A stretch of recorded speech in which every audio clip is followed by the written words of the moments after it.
Welcome to the P.A.S. Report Weekly Roundup Podcast.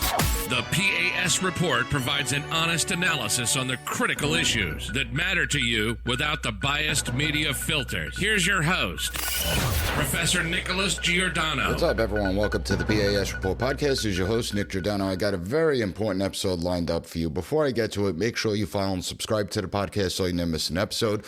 Also, share this episode with your family and friends and on social media, but particularly with any parents out there because they need to listen to this.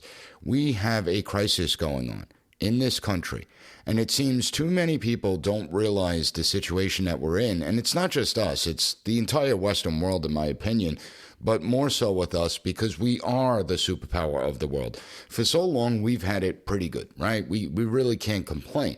Even though we have our own personal challenges in life, and I'm not diminishing anyone's own personal issues, but on a grand scale, everything seemed to be relatively stable. We didn't have to worry about World War III. We didn't have to worry about an economic depression.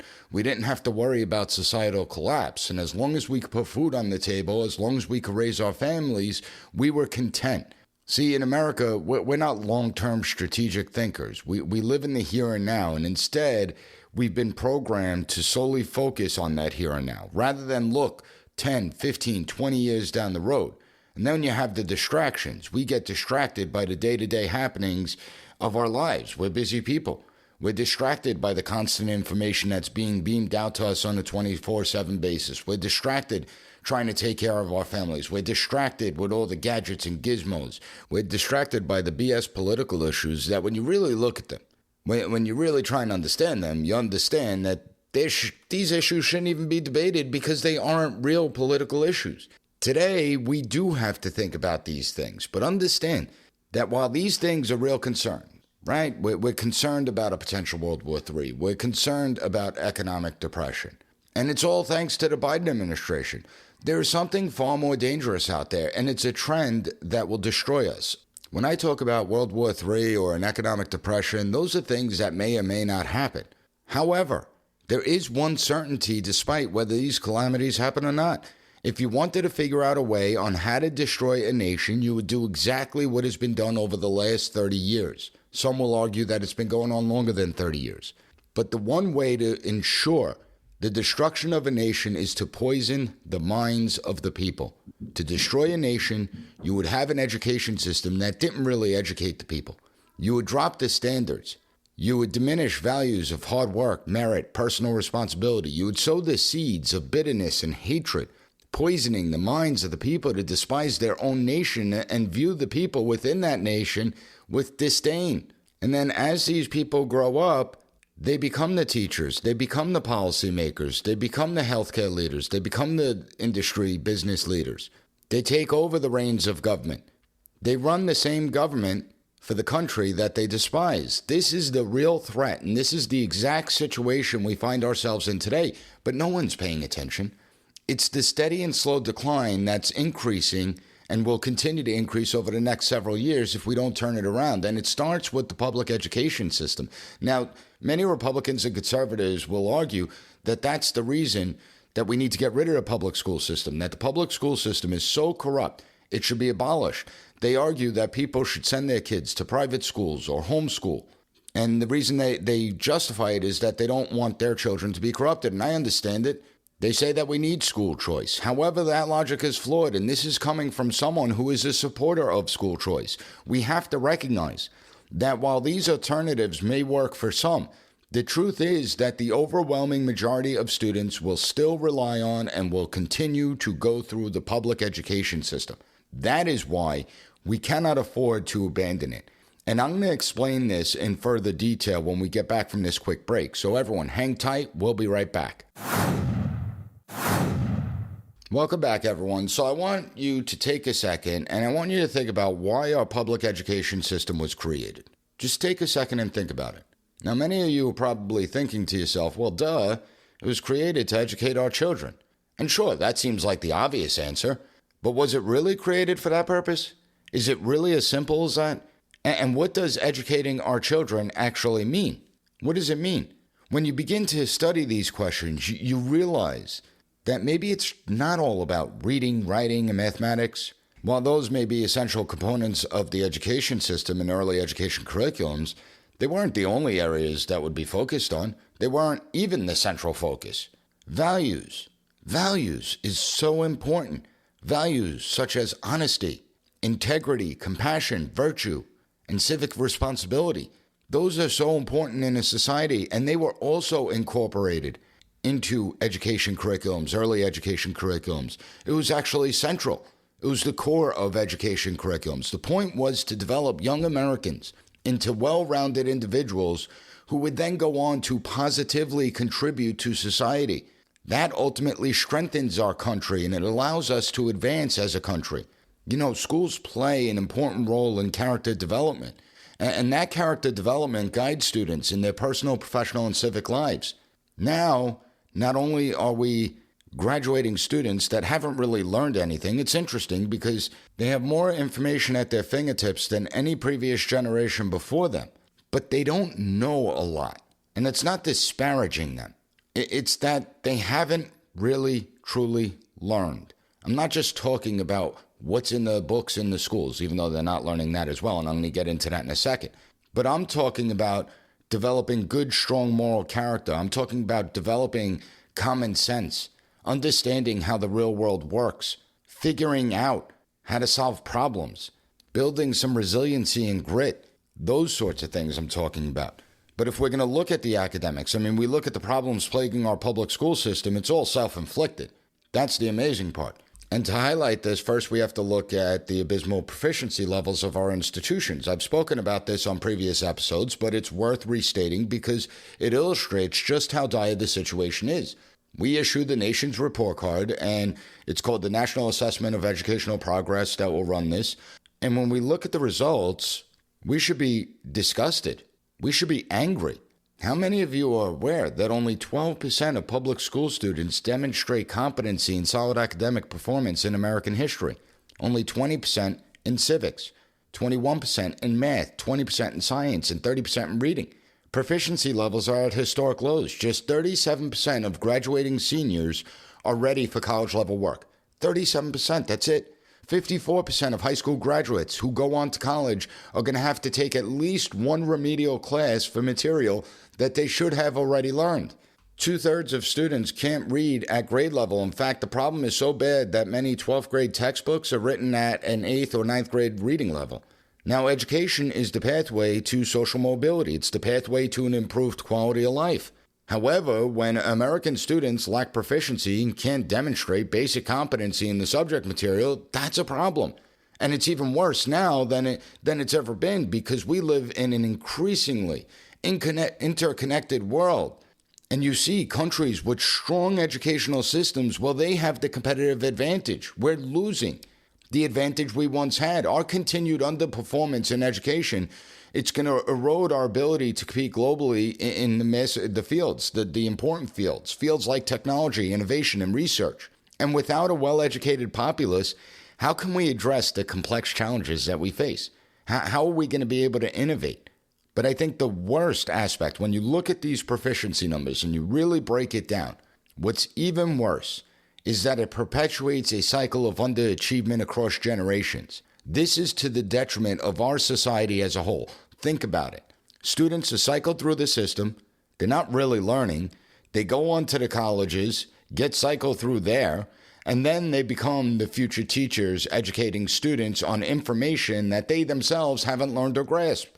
They themselves are going to be the ones that become the business leaders. They are going to become the policy makers. And we're already seeing the results of this. I brought up Congresswoman Alexandria Ocasio-Cortez last week on the podcast and how she truly believes we don't have an illegal immigration problem. We don't have an open borders problem. She deems it a legalization problem.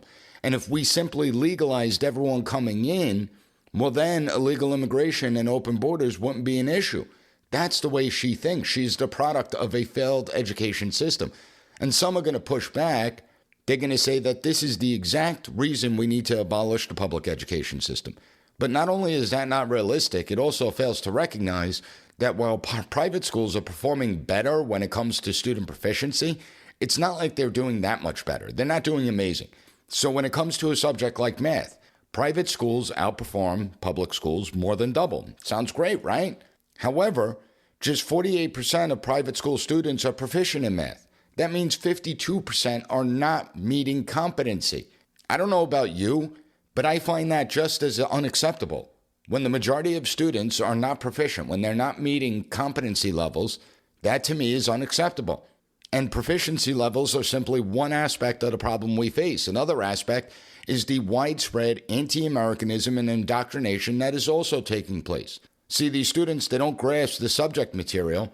Then you have anti-Americanism being injected into classrooms, and they do it under the guise of social justice, the whole diversity, equity, inclusion. And all you have to do is look at diversity, equity, inclusion frameworks of schools and the states. And I give the example of the New York State Board of Regents.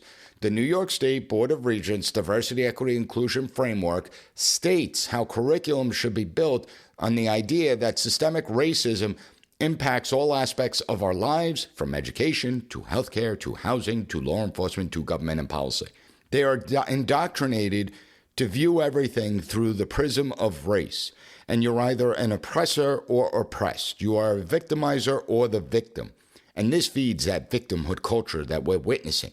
But even worse, they promote the idea that the very founding of this country, the core purpose of this country, was to perpetuate evil, to perpetuate the sin of slavery and racism. Let me ask you a question. How can you be loyal to your nation if you're constantly being told how horrible of a country you live in? That we are the cause of slavery and genocide, and any ill that plagues every other nation is the fault of America. See, rather than focus on American exceptionalism and the totality of American history, these students are subjected to a steady stream of anti-Americanism, and this poisons the mind of our youth. It erodes the values that built this nation. Think about the message this sends. Why would anyone want to be part of a society that is inherently evil? Why would anyone be proud to be part of that society? And rather than understand the United States and the greatness of the United States despite our flaws, many of these young people are going to grow to be bitter and resentful toward America. And America, they will one day lead. And just look at members of the squad. They are policymakers. So we're seeing this in real time. And understand it's why only 23% of those under the age of 30 believe that patriotism is important in a society. It's why the majority of them are not proud to be American. They're not proud of the United States. How will our nation survive when those who will be entrusted to lead it are indoctrinated to despise its very foundation? How does it do it? And if you think this isn't happening in private schools too, you're mistaken. There are plenty of examples that this radical ideology is not just being pushed in the public school system, it's also being pushed in the private school system, particularly at many of the elite private schools throughout the country. Then you have topics like climate change being politicized and injected into the classroom as states around the country are mandating climate change be taught across all grade levels and all subject areas. And they frame it as climate justice. Remember, this falls under the social justice banner. Now, I have no problem with a science course teaching about the idea of climate change. That's not my issue. But we're not talking about climate change. We're talking about indoctrination. And students are told that humanity is going to perish in a climate apocalypse for which they bear responsibility for. You know, think back to when you're a kid. Think back to when you were younger. Young people should be encouraged to view the future as full of opportunities, that the world's their oyster. Yet today's youth, they're bombarded with the doom and gloom of their carbon footprint. They're distracted. They live their lives by social media. And this is just one of the myriad of reasons so many young people report being depressed and anxious. 75% express concern about climate change, but more importantly, 67% report actual climate fear. They're afraid of what's going to happen in the future with the climate. That is insane. And this goes back to the whole COVID thing, right? Remember, you don't want to kill grandma and grandpa. You have to be a friggin' horrible human being to put that on the backs of children, telling them that they're going to be responsible for killing grandma and grandpa. Then we wonder why so many young people are depressed and anxious. Consider that only 23% of those under the age of 30 believe having children is very important. And one of the top reasons they cite is because they've been indoctrinated with the belief that having children is selfish. Now, maybe they'll grow out of it. That is a possibility. When you're young, you're going to make mistakes. You're going to make stupid decisions. You're going to take stupid positions. That's part of growing up. But what we're witnessing is actually scary because you have a surge of young men in their 20s and early 30s getting vasectomies. So even if they change their mind, it's too late. Think about how horrible that is. And yet here we are. Here we are. Then you look at the standards. Rather than develop competent students, education officials, they routinely lower and or eliminate standards. In New York State, officials redefined what proficiency means if the students perform twice below the national level. See, if students can't meet proficiency levels, they simply redefine them. And then the following year, it's going to show, oh my God, look, students improved, when that's not really true. It was nothing more than an effort to cover up their own failures. It's one of the biggest cover-ups going on in education today. In Oregon, officials, they suspended graduation requirements for like the next 5 years. Students will no longer have to demonstrate proficiency in reading, writing, or math to obtain their diplomas. You look at things like hard work and merit. They're discouraged, all in the name of equity. It's all about equity. And we've witnessed the dismantling of honors programs throughout the country. Again, think about the message that sends. A young student, they break their ass, they work hard, they achieve, and they're penalized for it. They're punished. We're sending the message that there's no point in putting in effort because you're not going to be rewarded for that effort. So just be mediocre like everyone else. You have the adoption of what's called equitable grading systems. You have people that claim that traditional grading systems foster unhealthy competition and unnecessary stress. Well, guess what?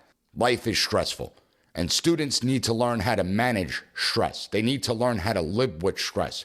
How are they going to deal with any challenge and any obstacle if there isn't stress involved? If you try and remove all the barriers? Success isn't equal outcomes.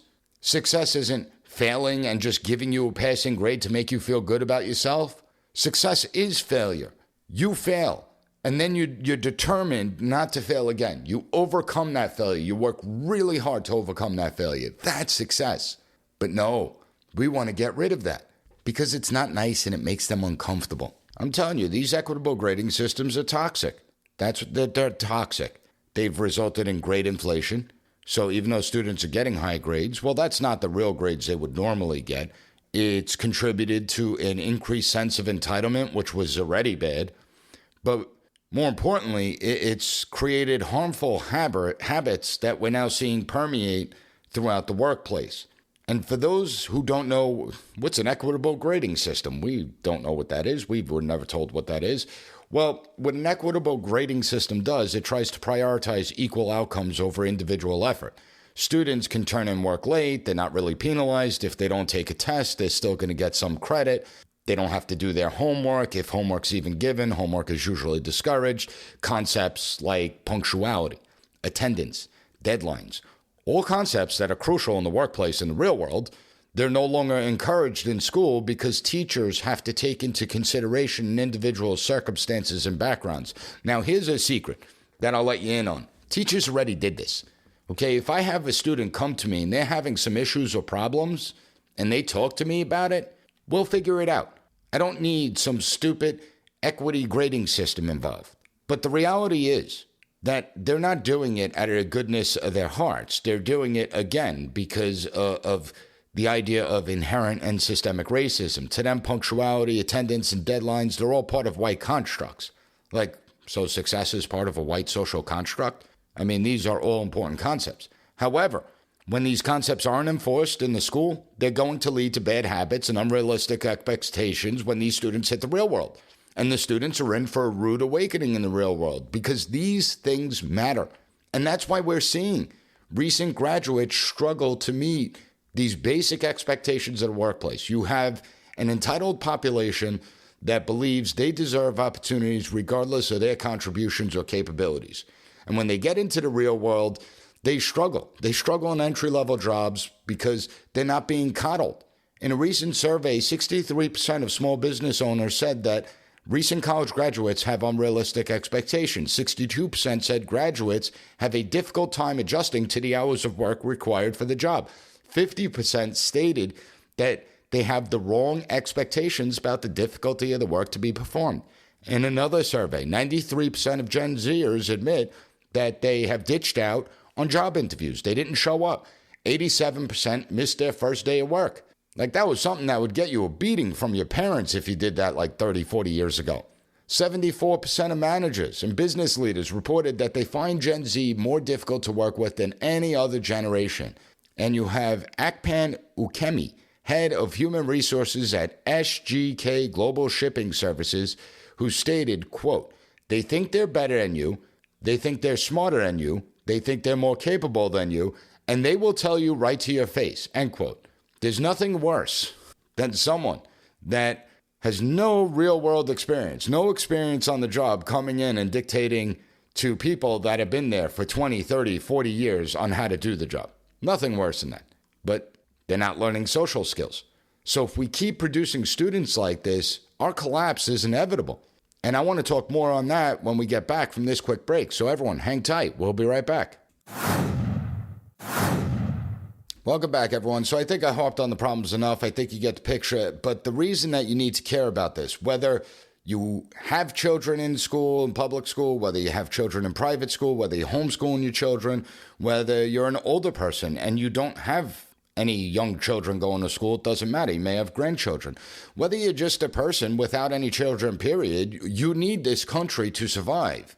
And that's why you should all care about this, because more than 50 million students are enrolled in the K-12 system. 81.9% of them are going to a public school. 18.1% go to alternative schooling. And I'm a supporter of school choice. I want to make that clear. But that's not going to fix the problem that we're facing. The overwhelming majority of students will rely on and continue to go through the public school system. That is not changing. And all you have to do is look at Arizona. Arizona passed a law a few years ago where the tax dollars now follow the student. And since Arizona passed that law, have we seen a major outflow from the public schools into private schools? And the answer is no, not at all. In fact, only 1.5% of students left public school under school choice. Only 1.5%. The vast majority that are getting the vouchers, where the tax dollars are following the student, were already in the private school or homeschooling system. Florida and Iowa have similar programs and similar outcomes. Only 1.3% of students left public school for an alternative form of schooling. Most of the people that are benefiting under those laws already send their children to private school or homeschool their children. And this is precisely the reason we cannot afford to abandon the public education system. Instead, we have to take it over. We have to take it over and we have to reform it. The United States, I'm talking about the federal, state, and local governments combined, spend nearly $1 trillion of your taxpayer dollars on the K-12 public education system. If I factor in higher education, it's well over $1 trillion tax dollars. So why are we tolerating this? It does not have to be this way, and we must demand better, regardless of whether your child attends a private school or a public school. Fixing our public education system is about our national survival, and it requires that we improve student performance, we raise standards, we restore civic virtue. And the way to restore it is to get back to our roots. The United States is a unique nation. No other nation exists like it out there. And the first goal of our public education system should be to foster a sense of nationhood. We are a whole bunch of people who come from a whole bunch of different places. We all have different customs and traditions. When you think about it, there is very little that actually holds us together. Now, you have a lot of people out there focusing on the division that we're witnessing. But when it comes to politics and free societies, division is natural. People are going to disagree in free societies. You know where you don't see division?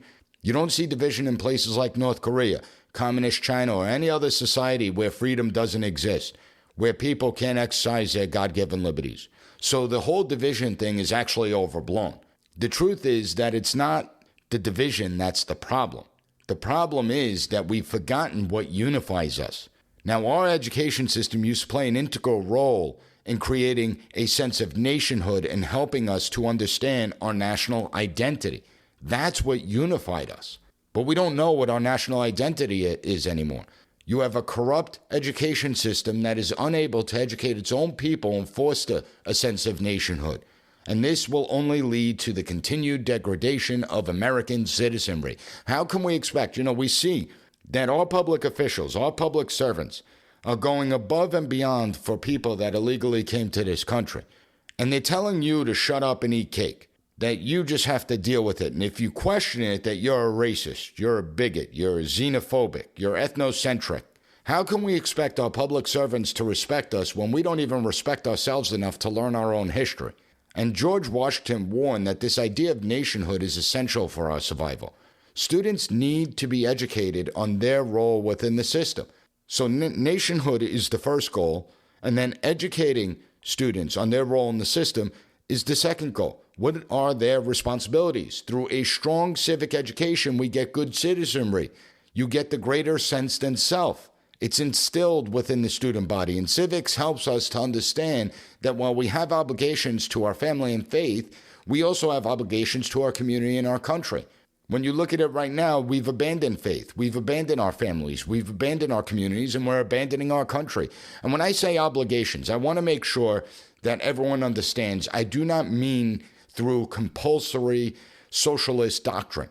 I mean that we as citizens take it upon ourselves to help our communities, not that the government has to force us to do it, that we make our communities a better place. You know, I always love when they say, oh, well, you're a Christian, and so you should want the government to make people pay more in taxes. You should want the government to make people do this or make people do that. No, that's not charity. Charity is that I do it on my own free will, by my own accord. That's what Christian charity really is about. Teddy Roosevelt, he understood the importance of good citizenry. He understood the importance of civics. He said, quote, success or failure will be conditioned upon the way in which the average man, the average woman does his or her duty, first in the ordinary, everyday affairs of life, and next in those great occasional crises which call for the heroic virtues. The average citizen must be a good citizen if our republics are to succeed. The main source of national power and national greatness is found in the average citizenship of a nation. Eleanor Roosevelt stated that the practical side of good citizenship is developed most successfully in school because the conditions and problems of a larger society are most easily reproduced and met and solved. Learning to be a good citizen is learning to live to the maximum of one's abilities and opportunities, and every subject should be taught every child with this view. As the great majority of our children are being educated in public schools, it is important, all important, that the standards of citizenship should be the best. Whether we send our children to private school or public school, we should take a constant interest in all educational institutions and remember that on the public school largely depends the success or the failure of our great experiment in government by the people, for the people. So civics is essential to our national success. The third goal of the public education system is to empower students to think critically. We need education leaders who are willing to demand excellence, not just from the students, but from all stakeholders, including officials, administrators, teachers, and parents. We have to review and update curriculum standards to ensure that they are rigorous and they're going to challenge students to think critically. We got to get away from this virtue signaling crap. You know, virtue signaling and feelings cannot be allowed to supplant knowledge and intellectual inquiry. Now, you have countless teachers out there that work hard. They strive for student success, and they actually really do genuinely care about their students. But we also have a notable portion who have prioritized personal ideologies over their role as educators. And these are the agenda-driven ideologues that should not be in the classrooms. They should be nowhere near an education system. Understand that many of these ideologues, they're in the classrooms, but they're a result of a failed education system because they once were students. They went through this academic ecosystem, and they were never instilled with the command over the material like previous generations were. I had professors that were avowed communists, but they loved education. They were extraordinarily smart people. They were subject matter experts. They loved debate. They loved dialogue. Well, now we have a whole bunch of teachers. They don't have the command over the material, so they're going to substitute this gap in knowledge with their opinions and their sense of self-righteousness. They have no idea how reality actually works. And I do want to emphasize, the majority of teachers out there are actually great teachers, but they're being handcuffed. They're being handcuffed by state education officials. They're being handcuffed by other ideologues. Then you have administrators who don't have their teachers' backs.